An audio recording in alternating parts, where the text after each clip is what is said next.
ফের দুষ্কৃতী নিশানায় সল্টলেক, ফের বাইকে দুষ্কৃতীর হামলা।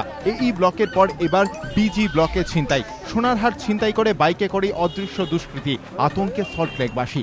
বৃহস্পতিবার সকাল তখন 8:30। ছেলেকে স্কুলে পৌঁছে দিয়ে বান্ধবীর সঙ্গে বাড়ি ফিরছিলেন কেষ্টপুরের বাসিন্দা সুজাতা দে। অভিযোগ, হঠাৎই পেছন থেকে বাইকে করে এক যুবক এসে তার সোনারহাট ছিনতাই করে।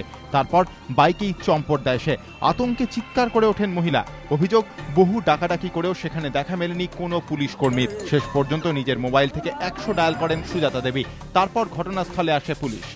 ফিরছিলাম, তখনই পেছন থেকে একটা বাইক এসে আমার হাতটা টান দিয়ে ছিঁড়ে নিয়ে চলে যায়। বাইকের রং অরেঞ্জ কালার ছিল, ছেলেটি কালো রঙের একটা গেঞ্জি পরেছিল, কালো রঙের হেলমেট, আর বাইকের নাম্বার খুব একটা দেখতে পাইনি, খুবই অস্পষ্ট। সকালবেলায় দিনে দুপুরে লোকজনের মাঝখান থেকে এভাবে ছিনিয়ে নিয়ে চলে গেল, চোখের সামনে দিয়ে। চিৎকার করে হেল্পের জন্য এত চিৎকার করলাম, পেছনে পেছনে অনেকটা দৌড়েছি, কিন্তু তাও কেউ তো আসেইনি, আর কোনো রকম হেল্পও পেলাম না।